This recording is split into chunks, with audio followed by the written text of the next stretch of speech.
Hello, in this video, I am going to talk about the events leading to the lockdown at the Hadal Black site in Pressure and how it all went wrong. It all starts in an unknown year in the 1900s when Mr. Shade created Urbanshade. It is a cooperation whose main goal is to make as much money as it can for investors around the world. Urbanshade first started with selling goods, services, weapons, and private security, but everything changed in 1961 when a B-class cargo ship sank into the Norwegian Sea, west of Iceland, due to a storm. Urbanshade sent personnel into the area, but they discovered a previously unknown trench, 76,400 studs deep. When Urbanshade investigated more, it was discovered that when approaching 67320 studs, there is a sudden shift of pressure where it drops to that of a regular swimming pool. The area below 67320 studs was named the Let Van Zone, and the area above was named the Vale of the Let Van Zone. Urbanshade then blacklisted the information before it became public. Due to its low pressure at such depth and its distance from the people, the Let Van Zone was the perfect place for construction of a black site, and in 1962, the construction of the Hadal Black site started. Soon after starting, Urbanshade ran into a problem. Many of the convicts used in construction would attempt to escape, which was not a problem for Urbanshade because they wouldn't make it out due to the sudden change of pressure from the Vale of the Let Van Zone. The problem came at acquiring more convicts and going through the process over and over again. Urbanshade got a solution for this: the prisoner diving gear, which is PDG in short. PDG is a standard issue diving backpack modified with a remotely detonated shotgun shell placed by the convict's neck.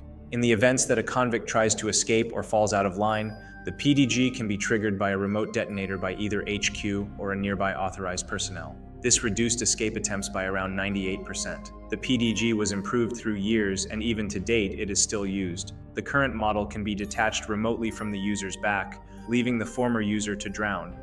It saves a shotgun shell, but it's not advised as it's considerably more inhumane. PDG is what the players are putting on. In 1974, the construction of the Hadal Black site was completed. It immediately started serving its purpose. It served both as a research facility and as a containment facility for entities they cannot profit from or destroy. This is why the entities you meet while playing the game are hard to deal with. In 2013, Urbanshade acquired a prisoner named Sebastian Solace. I made a detailed video about Sebastian Solace. The link is in the description. However, here is the quick version of it. Sebastian Solace was a convict on death row for the murder of 9 people. Urbanshade took him and faked his death, then started using him in experiments and other dangerous activities. In 2015, Sebastian took part in an experiment that was supposed to give humans gills for breathing underwater. However, the experiment had side effects, and it mutated Sebastian into what he looks like today. After that mutation, he got the codename Z13. In this next part, I am going to talk about the events that led to the lockdown and what followed. On October 14, 2025, Sebastian escaped containment during transport by killing a guard and stealing his high clearance card. After doing this, Sebastian immediately released as many entities as he could, which caused a site-wide lockdown. Mr. Shade instructed all personnel to evacuate or hide in bunkers until everything is sorted out. Hired soldiers were sent in to retrieve the crystal, but they were not successful due to the number of monsters running around. Urbanshade then initiated the Expendable Protocol, where EXR-P go to get the crystal instead. 35 minutes into the lockdown, Sebastian broke into the containment cell with the mask of sadness and ran off with it. Sebastian looked for an Urbanshade employee until he found one. He then proceeded to force the mask onto the personnel's face. The mask immediately started taking over and transforming the personnel. The mask of sadness then went ahead and killed 108 people before meeting Guardsman Henry, who shot it many times. This traumatized it, and it fled and hid in an empty room. 1 hour and 26 minutes into the lockdown, Sebastian disabled the ADE system in Valkula Voidmass's containment cell and opened its door before running away. The Valkula then spawned 6 variants of itself, but since Sebastian was in a hurry, he had forgotten to turn off the contingency measure, which evaporated all the void mass, leaving only 1 variant, which had evolved to withstand the effects of the floodlights. By the time the ADE system was restored, around 6,700 puddles of void mass were loose in the facility.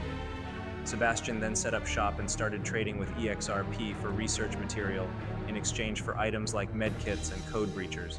Urbanshade observed Sebastian sending encrypted radio broadcasts to some of Urbanshade's competitors.